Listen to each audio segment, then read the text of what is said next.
সাধারণ মানুষের প্রশ্ন ভোলা 2 আসন ঝুঁকিপূর্ণ মনে করেছেন, এই ক্ষেত্রে ভোলা 2 আসনে একটু করে রাজনৈতিক নেতৃবৃন্দরা সহিংসতা জড়িয়ে পড়ছে বা ঝুঁকিপূর্ণ মনে করছেন সাধারণ ভোটাররা, বাড়তি নিরাপত্তা আছে কিনা? আচ্ছা, যদি যদি সহিংসতা যদি হয়, যদি কোনো পক্ষের কোনো প্রার্থী যদি বলে যে মানে তারা যদি অভিযোগ দেয়, লিখিত অভিযোগ, তারা মৌখিক অভিযোগ দিচ্ছে, কিন্তু লিখিত কোনো যদি অভিযোগ দেয়, আমরা ইলেকট্রাল ইনকোয়ারি কমিটি আছে, সেখানে একজন জাজ আছেন, উনি এটা বিচার করবেন। যদি কোনো অভিযোগ প্রমাণিত হয়, উনি এটা বিচার করবেন। উনি দণ্ড থেকে আপনার ছিল কারাদণ্ড দিতে পারেন, ইভেন প্রার্থীটাও বাতিল করতে পারেন। এটা হচ্ছিল তার হলো মানে সহিংসতাটা কতটুকু হলো এবং কী বিষয়টা হলো সেটার উপর নির্ভর করে উনি জাজমেন্ট করবেন। আর আচরণ বিভাগ শুনলে আমাদের ম্যাজিস্ট্রেট আছে, বিশেষ করে প্রতিটা উপজেলায় ওনারা মানে প্রতিনিয়ত আপনারা মুভমেন্ট করছে। সম্মানিত বিভাগীয় কমিশনার, আপনি হয়তো জানবেন, আপনি আজকে এখানে মত বিনিময় করছেন, কিন্তু থানার সামনে ভোট চাওয়া এবং ভোট এর জন্য মানববন্ধন হচ্ছে, সেখানে কিছু সংখ্যক সাংবাদিক থাকার কারণে আজকে এখানে সাংবাদিকের সংখ্যা কম। তো সেইখানের বিষয়টাই আপনাদের সামনে উত্থাপন করি যে ভোট চাওয়ার বাধাদান প্রদান বা তাদের উপর হামলা, এইসব বিষয়ে সেখানে মানববন্ধন চলছে। যেহেতু আপনি জানেন কি জানেন না, এই বিষয়ে আমাদের যদি একটু বলতেন কিছু। আচ্ছা, আপনাদের ছিল যে কোনো বিষয়ে আমি বললাম যে আপনার ভোট চাওয়া যদি উনি কাউকে বাধা দেয়, আমাদের যদি নিতে বাধা দেয়, সেটা আমি বলছি লিখিতভাবে দিলে আমরা সেটা ব্যবস্থা নিব।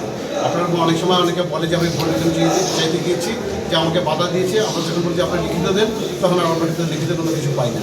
লিখিত পাওয়ার পরে আমি একই প্রশ্ন উত্তর আপনার ইলেকট্রনিক ইনকোয়ারি কমিটিতে আমরা পাঠিয়ে দেবো এবং সেখানে অনেক ব্যবস্থা। স্যার, ইতোমধ্যে একজন প্রার্থীকে এখানে কারণ দর্শানোর নোটিশ পাঠানো হয়েছে, কিন্তু সেই নোটিশের ফয়সালা কবে হবে আমরা এই বিষয়ে আপনি এটা ছিল জাজমেন্ট নিয়ে, সেটা তো আমি বলতে পারি না। উনি জাজমেন্ট বা কখন কীভাবে করবে, এটা এই প্রসিডিউর নিয়ে আমি আমার উত্তর দেওয়াটা ঠিক হবে। স্যার, ভোটারদের নিরাপত্তা কী ধরনের ব্যবস্থা নেওয়া হয়েছে? আপনি ভোটারদের অনিরাপত্তা কোথায় দেখছেন আপনি সেটা বলেন। আমরা ছিল ভোটারদের নিরাপত্তাকে বাড়ি নিরাপত্তা তো দেওয়া যাবে না। আপনাকে এখানে ছিল একজন মানে নেভাল অফিসারের কমান্ডার আছেন, উনি এখানে প্রায় 80 থেকে 90 জন আছেন এবং মানে এটা ওনার পার্সোনাল আছে। আপনাকে ভোট কেন্দ্রে ছিল, আপনার ভোট কেন্দ্রের নিরাপত্তা আছে এবং পুলিশ তো আপনার নিরাপত্তা দিচ্ছে। আনসার বিডিপি আছে, বিজিবি আসছে, র্যাব আসছে, আপনার ছিল আপনার নেভাল ফোর্স আছে এখানে, আর আমাদের মিনিস্ট্রিটা আছে, সব কিছু আমরা মনে করি এখানে কোনো অনিরাপদ আমি মনে করি না।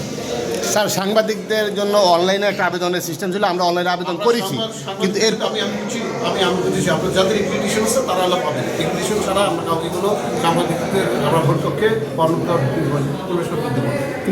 কিন্তু স্যার, আমরা তো স্যার অনলাইনে আবেদন করেছি, এখন কি আবার স্যার ছিল রিটার্নিং অফিসার বুঝবে, উনি রিটার্নিং অফিসার যিনি আছে উনি দিবেন, আমরা দেবো না।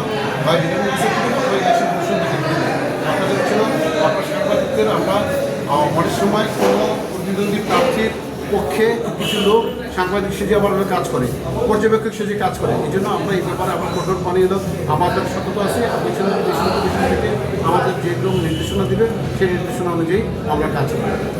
স্যার, মাঠে কালো টাকা ছড়াছড়ির বিষয়ে টাকা কালো কোথায়, সাদা কোথায়? টাকার মধ্যে কোনো লেখা আছে কালো টাকা, কীভাবে আপনার বুঝলেন কালো টাকা? স্যার, গোপনে যেটা দেয় ওটা কি আপনি কি পেয়েছেন? আপনাকে টাকা দেওয়া হয়েছে? আমাদের কাছে কোনো তথ্য নেই। স্যার, নতুন একটি আইন বলা হয়েছে, সেখানে বলা হয়েছে বিকাশে লেনদেনের ক্ষেত্রে নির্দিষ্ট একটা সময় বা একটা নির্দিষ্ট অ্যামাউন্ট নির্ধারণ করা হয়েছে। স্যার, এই ক্ষেত্রে দেখা যাচ্ছে যে এই ফ্লোটা বরানউদ্দিন উপজেলায় বেশি।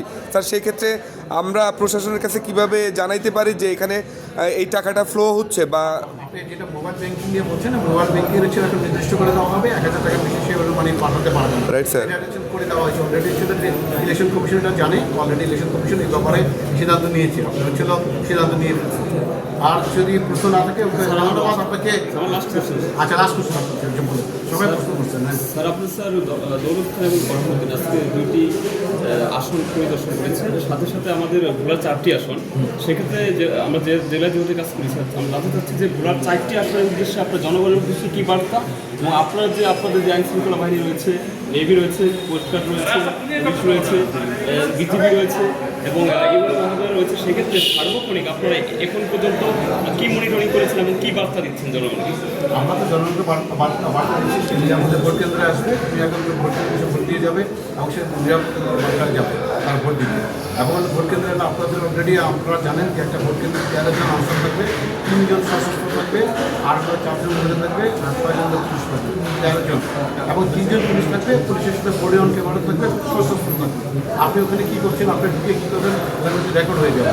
আপনার আরও অনেকের কাছে বডি অন ক্যামেরা আছে, তারা রেকর্ড হবে। আর আমাদের কেন্দ্রে আমাদের এই পর্যন্ত 252টা, আপনার 522টা কেন্দ্র আছে এইসবগুলোতে।